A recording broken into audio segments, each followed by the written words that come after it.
another big breaking news which is coming in at this point of time, talking about the latest as far as the West Asia tensions are concerned. The diplomatic tug of war between Washington and Tehran that has entered another phase. Donald Trump has said that Iran has asked Washington to continue the talks and that United States has agreed to do so. However, in a post on Truth Social, Trump asserted that US has also made it in no uncertain terms that the ceasefire with Iran is over. The breaking news coming in. Iran, though, has denied all these reports that, it will be holding some fresh kind of talks with the United States in the next week, dismissing media claims as false and without any basis. Iranian news agencies have said that their negotiation teams said that they will be, no finalized plans at the moment for talks in Islamabad for technical discussions next week. So that's the latest which is coming in. My colleague Akansha is live with us. Akansha, both sides singing contrarian tunes. On one hand, you have Donald Trump, he's making certain claims, but Iran going on to deny these reports, saying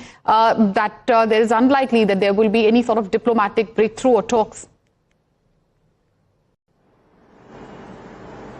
Oh, absolutely. In fact, just yesterday, remember the burial ceremony of the late Ayatollah Ali Khamenei has been completed as far as his burial was concerned. And now the US president is back to issuing his threats. First, we were made aware, according to him, that even though the MOU stands collapsed, the talks are still very much on between Iran and the United States, is the claim that came from the US president himself. Soon after, we saw that the Iranian side, especially say leaders or academics like Professor Mohammad Marandi, who are very close to the Iranian leadership, or even handles that were looking after, say, the foreign minister of Iran, Abbas Araghchi, had gone on to dismiss the claims that had been made by the US president. They went on to say that if there is going to be any understanding, then it has to be on the Iranian terms and conditions,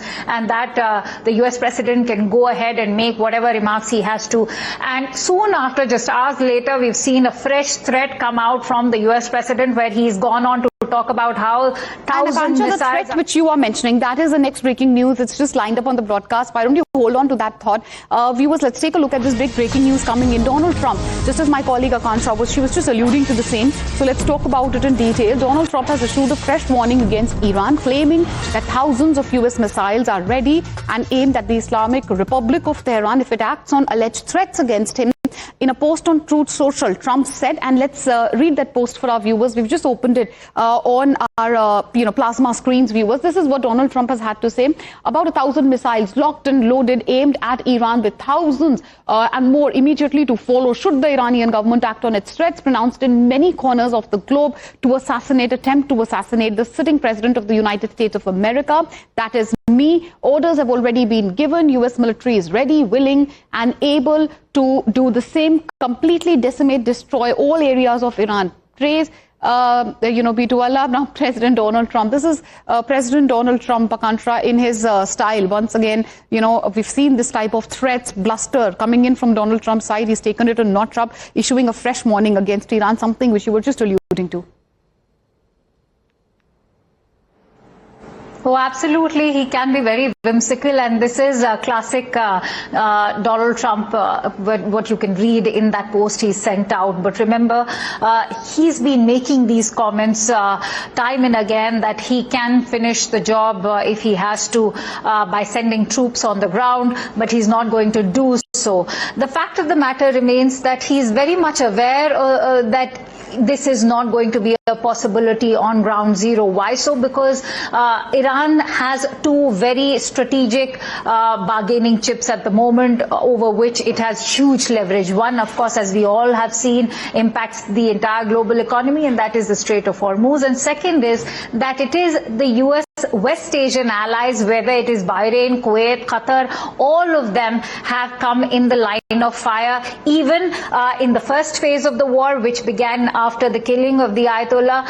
And now again, we have seen in the last 3 days when the US has been trading airstrikes on Iran. Not to forget the fact that the Iranians, whether it is the parliamentary speaker Mohammad Ghalibaf or their deputy foreign minister Gharib Abadi, they all have gone on to say that what the US president is doing by issuing such threats is only an indication of the failure of his policy, which is based on brute You're right, force. and those obviously are the type of stern reactions coming in from the side of Tehran as well.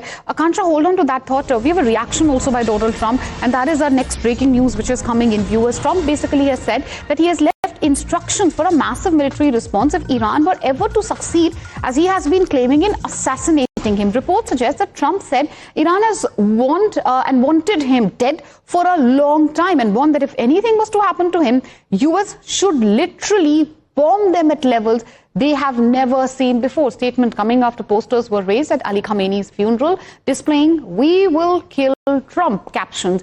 Here is what Donald Trump has had to say. I don't think they know what the hell they're doing, but they're bad people, very bad people. I think they're incompetent, by the way, because if they were competent, they would have made a deal a long time ago, like how about 47 years ago. So they've been in trouble for 47 years, and we took out their first set of leaders. We took out their second set of leaders. They want to take out the U.S. leader, me. I'm on every list. I saw things this morning. I'm on every single one of their lists. And so far, I guess I've been a little bit lucky, but that maybe doesn't last very long, because that's the way it goes. But we have great people. But these are evil, sick people, and we have to rid their cancer. Their cancer. And you know what you do? You got to cut out cancer early. Man, that's the way I feel. Plot to assassinate me. Go ahead and bomb Trump, bomb Iran. Apologies, viewers, if that happens. Classic Trump for you. Akansha, thank you for joining us with all the updates far as the West Asia tensions are concerned. This is going to be one of our top focuses through the course of the day, viewers. We are slipping into a short commercial break. News and updates on the other side. Please don't go anywhere.